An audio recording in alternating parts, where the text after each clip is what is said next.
दिल्ली की साक्षी का हत्यारा बुलंदशहर से गिरफ्तार किया गया। नाबालिग साक्षी को मारने वाला संघ की हत्यारा साहिल बुलंदशहर में अपनी बुआ के घर जाकर छिपा था।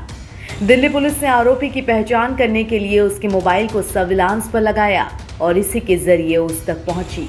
बुलंदशहर में दबिश दी गई और साहिल को गिरफ्तार किया गया। दिल्ली में हाई स्कूल की छात्रा साक्षी की चाकुओं से गोदकर और फिर पत्थर से वार कर निर्मम हत्या करने के आरोपी साहिल को दिल्ली पुलिस ने उत्तर प्रदेश के बुलंदशहर जिले से गिरफ्तार किया है। हत्यारे साहिल को दिल्ली पुलिस ने बुलंदशहर के पहासू थाना क्षेत्र के अटेरना गांव से गिरफ्तार किया। यहां वो अपनी बुआ के घर ठहरने के लिए आया था और बुआ के बेटे यानी कि साहिल के भाई ने उसके बारे में क्या कुछ कहा, आइए आपको सुनाते हैं। साहिल मेरे मामा का लड़का लगता है।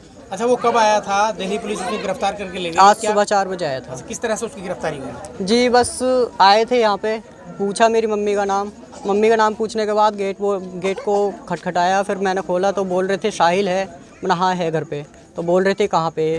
तो मैंने दिखा दिया तो बोल रहे थे यहाँ से ले जाते टाइम कि चल भाई यहाँ से। तो बोल रहा था कहाँ चलूँ कि चल तेरे को लेने आए हैं हम।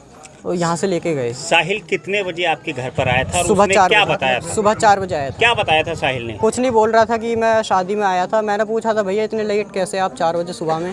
कि मैं शादी में आया था तो आपके घर आ गया घूमने। बताया था साहिल ने कि मैंने हत्या की है? जी नहीं। कितने बजे यहाँ पुलिस आई थी? ये करीब 2-2:30 बजे करीब आए थे। दिल्ली पुलिस आई? जी।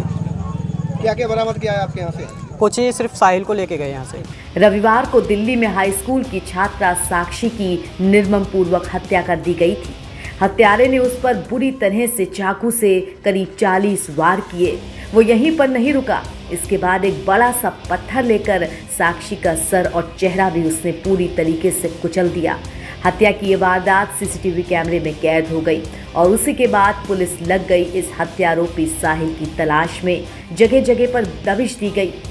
साक्षी की बेरहमी से हत्या करने वाले आरोपी तक पुलिस सर्विलांस के जरिए पहुंची। जी हां, हत्या करने के बाद पुलिस ने बताया कि साहिल अपने पिता को फोन करने के बाद फोन स्विच ऑफ कर चुपचाप बुलंदशहर चला गया। यहां अपनी बुआ के घर पहुंचा। कुछ नहीं बताया, कहा वो किसी शादी में आया था।